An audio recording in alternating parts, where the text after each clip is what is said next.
lot of great books that don't get read in this world, and there are a lot of crappy books that, you know, are celebrated. So it's just kind of.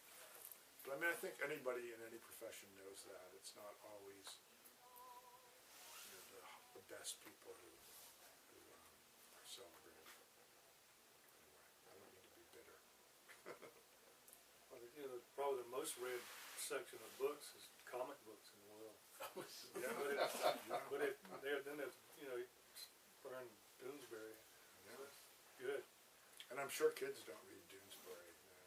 But They're like, that's what the old people read.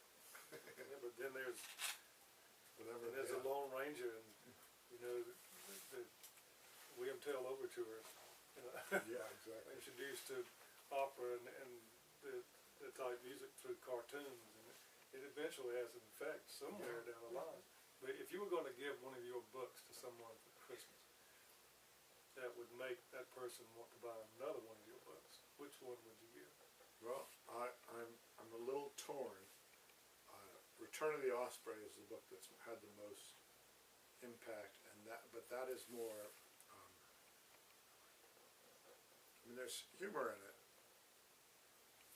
but it's more about loving place, and it's quieter and more reverential. And this is irreverent. You know, this is kind of like, you know, Osprey is kind of, you know, probably the main gesture would be like this prayer or something, and this would be this. You know, this is kind of though there's reverence in this too. In fact, if you want, I'll read this one little section that I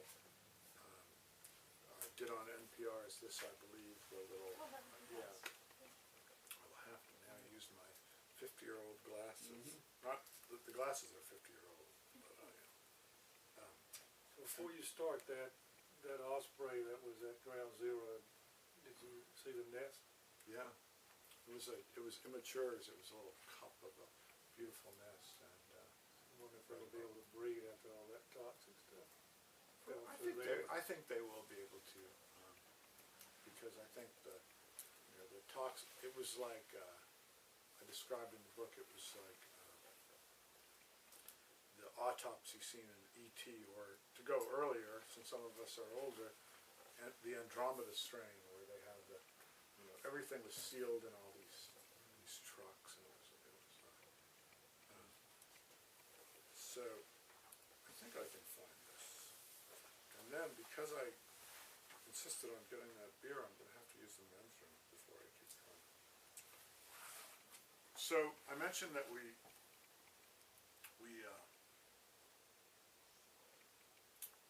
camped for the night on this thing called Long Ditch. And we went to, actually I said we had vodka and tonics. It turns out we had gimlets. And we went over to the ale house, and then we paddled back. And the original place where Dan Driscoll, who was this kind of gusto-filled guy, he wanted to camp up on Long Ditch, and I looked up, and the grass was like 5 feet high, and being from Massachusetts, I instantly thought ticks, and we get Lyme disease. My daughter had Lyme disease up there when she was 2, but he leapt out of the canoe and macheted it down with his paddle and set up our tent there. So we went over to the Irish Ale House, had our dinner, and then we paddled back, and we got up out of the boat, and there was this boot sitting there that I swear I hadn't seen before, and I call it a hooker boot in the book, referring to prostitutes. It was like a 70s TV show, prostitute book, and boot. And I said, Jesus, where'd this come from? And I thought we were in the middle of nowhere. Anyway, that's kind of a setup for this section, which I'll read if I can keep these glasses on my head.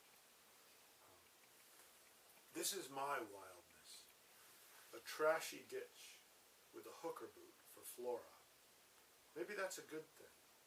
Sometimes I don't think people value wilderness because they believe, and this is for you, they have to hike to the top of a mountain in Alaska to find it. I've traveled all over the world to experience the wild, but some of my wildest moments have been closer to home. On Cape Cod, on the same domestic beach I've returned to all my life, where the summer is all kids, umbrellas, and beach balls, the winter cold clears it of people, and its character changes.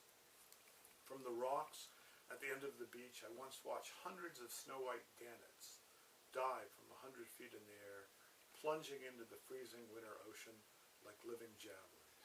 You can see gannets right now off of Brightsville Beach, these diving birds.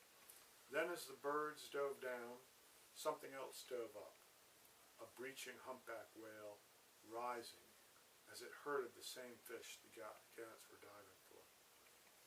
In wildness is the preservation of the world, wrote Thoreau. But as many others have pointed out, people often get the quote wrong and use wilderness instead. While wilderness might be untrammeled land along the Alaskan coast, wildness can happen anywhere. Wildness is unplanned, unpredictable. You can't put a fence around it. It can happen in the jungle or on a city river. It rises up when you least expect it. It's of vital importance that we not define this wildness as wilderness, that we not construct intellectual walls between the natural and the human. In fact, it was while observing my own species, my own family, that I experienced the two wildest moments of my life. The first came while holding my father's hand while he died. I listened to his final breaths, first deep and then gasping and fish-like, and I gripped his hand tight enough to feel the last pulsings of his heart. Something rose in me that day, something deep, animal, unexpected, something that I didn't experience again until my daughter Hadley was born 9 years later.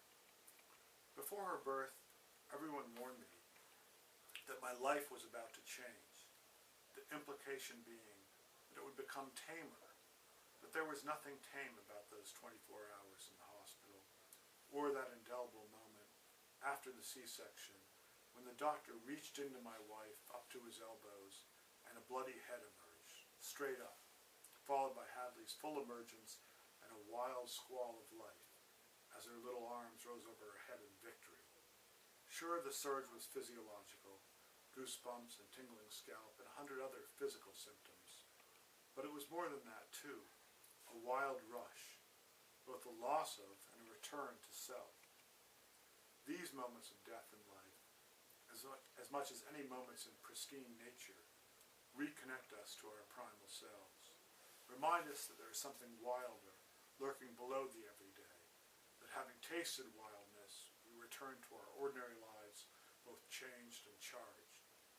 So while I'll continue to work and seek out and protect wild places, I do so knowing that I don't need to travel to the Amazon or Everest to experience the ineffable. It's on that same Cape Cod beach where I first walked holding my mother's hand, near the waters where I later spread my father's ashes, that I learned that my wildest moments are often closest to home. And it's there that I now bring Hadley each summer, secretly hoping that the wild will rise up at her when she least expects it. So that's like just a little bit from the middle there. And, it's just, that kind of gets at the idea that,